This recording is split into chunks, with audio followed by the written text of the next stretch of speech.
Good morning, guys! Good morning! Part 2 ito ng pag-uwi namin sa Bulacan. Ang aga nga ng mga bisita ng anak ko at ayan, tumambay agad sila sa labas. Pagkapaligo nga namin ay dumiretso kami dito sa may venue ng reunion. Dito kasi kami magla-lunch ng sabay-sabay. Pagkakain naman namin ay nagsalita naman isa-isa yung nakatoka at punong abala sa reunion. Bawat taon nga ay iba ang nakatoka. Pagkatapos naman ng mga welcoming remarks ay ayan, inumpisahan na ang palaro. By the way, hindi sila nag-aaway-away dyan na. Sila dyan kung sino ang makatapos maghubad at magsuot ng blue na t-shirt. At ayan niya at may nanalo na. Yun nga lang, sobrang init sa venue.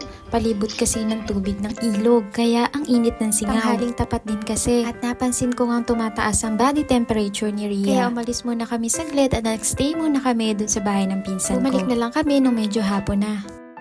Tapos nga nakita ni Rhea ang tatay Joel niya, ang lolo niya, na papunta sa palaisdaan, kaya yan, sumama kami. Gusto niya daw kasing makakita ng mga fish. Oh. Teka. Yan. Wow, kubo.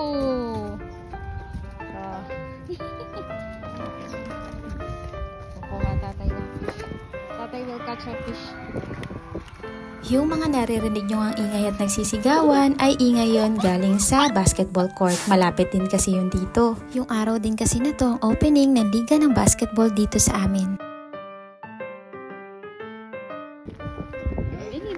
Let's see tatay catch a fish.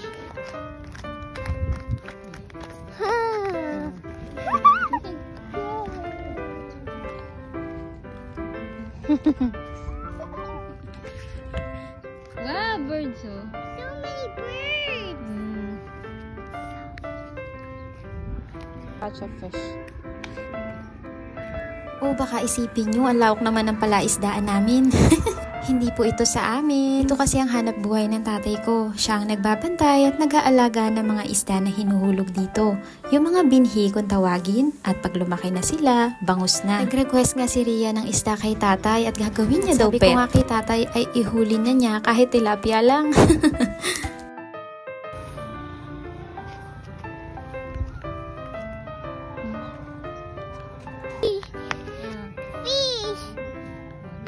Tatay catch a fish. Tilapia ba yun ba?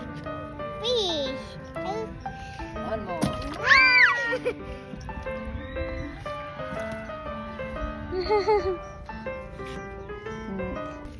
Ulam mo ba yan? You will eat that? Huh? No. No? What will you do to the fish? I'm just gonna see it. Pet? Just like a pet? Yes. You need aquarium, Rhea. I don't have aquarium.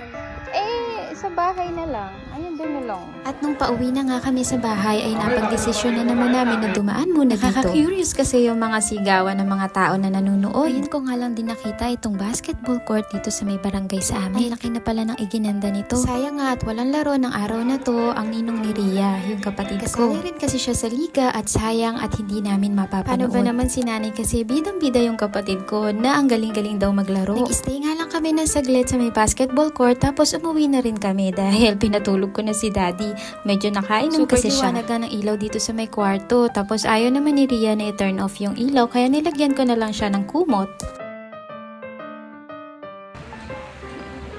Hi! Hello. Kiss mommy. Where is daddy? Sleeping.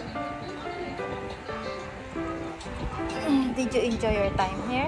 Yes. Tomorrow, we will go back na with Tita Nicole. We will go back na to Cavite. With Tita Nicole? Yeah. Good night, guys. Bye-bye na, Hana. Kinabukasan nga, lumuwas din kami pa uwi. Mga 9 AM na siguro to. Bye-bye, Nanay Rose! I love you, Nanay! May pasok din kasi si Rhea sa school at si daddy naman sa work. Hindi nga kami pwedeng magtagal dahil may exam sila Rhea. Napagkasundoan naman namin ni daddy na babalik kami sa July sa birthday ni tatay. So ayun lang muna guys for today's video. Bye! Bye!